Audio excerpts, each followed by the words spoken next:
something there. Yes. So we are here in Decide to Create Energy. And the question, so I'm not sure if you've heard the saying, or I'm pretty sure it's a saying, but measure twice, cut once. So what that means is to be able to prep, like have the prep so that you know what you're doing instead of cutting first, which is typically what I've done in the past is I cut and I'm just like, do, it'll all work out.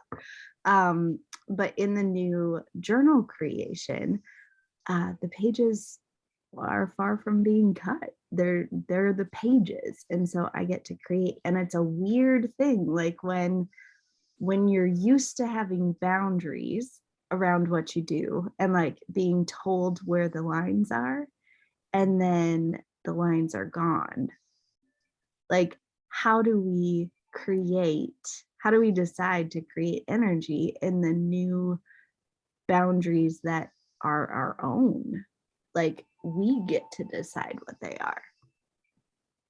So I think that's the question, is that like when you've had boundaries, when you've had ways of people saying, this is how to do it, these are your exact measurements or that, and then you get to choose your measurements. You get to choose what to do.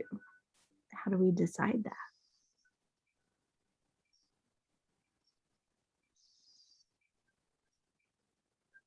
Yeah, I like that you talked about testing, right? Mm-hmm. You mentioned, starting and then, noticing that you have more freedom and that you can, have more space to kind of play with how close you go to the edges of the paper. And I think that when you mentioned being able to send a tester and really get a feel for like, how much freedom do I actually get where it's still in the parameters of, working and working well. I like that in the idea of anything that we're creating is, get started and work it out. How did it work? Give it a test run, and then feedback is a gift, right? Getting to see how it goes, look for the improvements, and then just grow from there. Mm-hmm. Yeah. I like it. Like thinking about the page, I mean, there's so many different analogies that we can go with that. Like we get to stay on the page because if we design off the page, then, so we get to have the page for the designer for what we're creating. So in our life, in our business, like there are things that, like we need to drink more water. I don't know, just thinking about that. Like different things that we get to do that support us and help us, and then things that we get to choose to do in freedom. So thinking about, like, my mind goes to business and my mind goes to when we have the freedom, when we to make things our own or to decide how it goes, or that stuff. That's where I go. Yeah. More thoughts or clarity or like little sparks that come up in that? Stephanie, what are you thinking?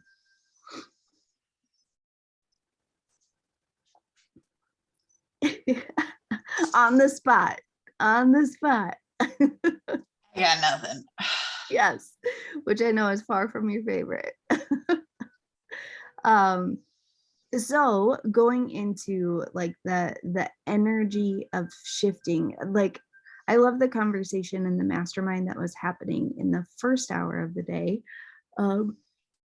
about what do you do, excuse me, I need some coffee. What do you do when the energy around you is out of alignment with who you are or with your energy? And I would love to hear, so I wasn't on the first hour, but I would love to hear other thoughts about that. So Stephanie, would